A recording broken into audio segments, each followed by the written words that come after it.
In 2011, this photograph sold at auction for $4.3 million. I mean, what?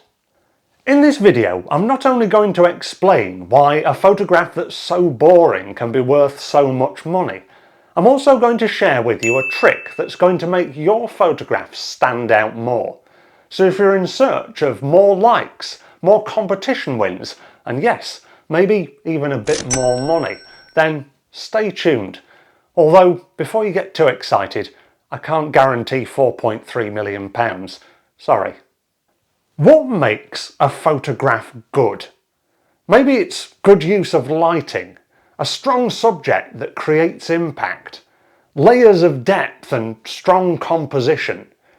But looking at this photograph, which is Rhein II by German photographer Andreas Gursky, by the way, there's not really much of that going on. So why is it worth so much money?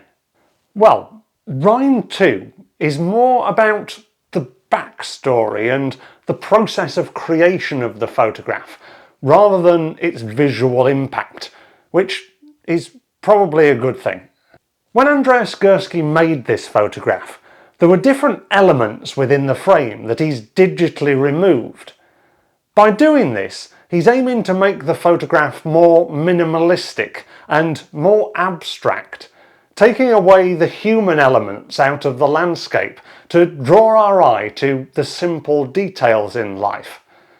In effect, it's a bit of a stab at globalization, removing human impact from a scene and simplifying it to its natural elements.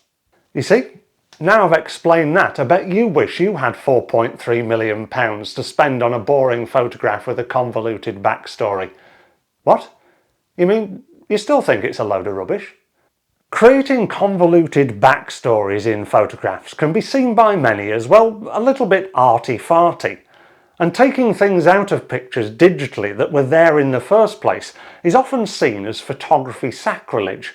So when we see a photograph that's worth so much money, with both of these things at the forefront being shoved down our throats, it riles us even more. But it shouldn't. I think us photographers are prone to making two very easy mistakes. The first of which is believing that there is a right way and a wrong way to make photographs.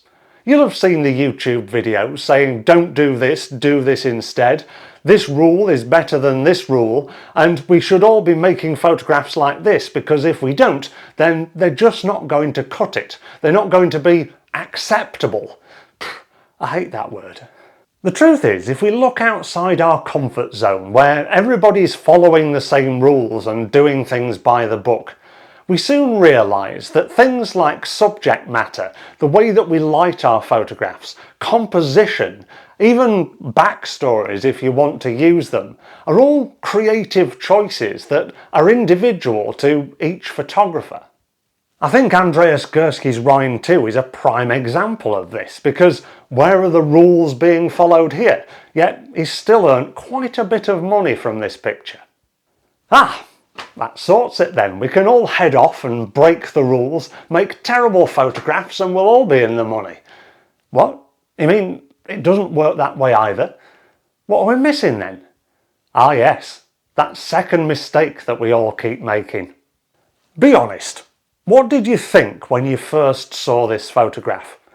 I'm thinking it's probably something along the lines of, that's a load of rubbish, what a boring photograph.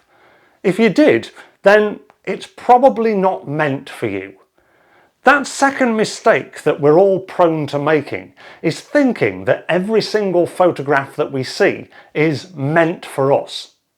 I bet when I asked that question earlier on, what makes a photograph good, you didn't come up with the same answer that I'm going to give you now, and that is audience, the people that look at and appreciate our photographs.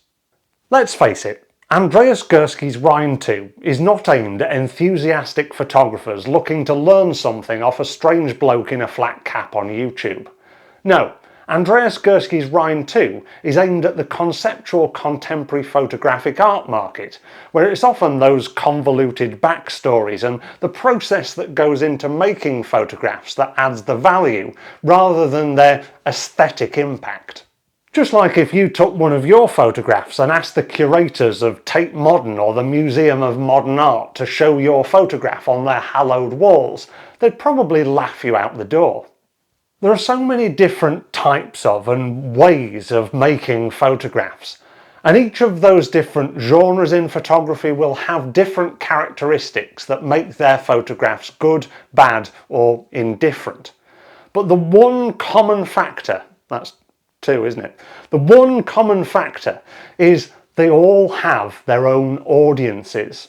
And it's up to us as the photographer to use those creative choices that we were talking about earlier on to attract our desired audience. So the trick to making your photographs more recognisable is not to follow the rules all the time, nor break them all the time either. It's not about adding some convoluted backstory, or even walloping the bejeebers off them in post-production, hoping to salvage some credibility. No. It's about putting our photographs in front of the people that are going to appreciate them most. And believe me, no matter how off the wall your photography is, there's always going to be somebody out there that appreciates it. Believe me, I should know. So great ways to get your photographs out there include joining a Facebook group that's about the subject matter that you're photographing. Especially if it's not a photography group. If you share your photographs on there, everybody's going to think you're amazing. You could look out for meetup groups that do the same photography that you do.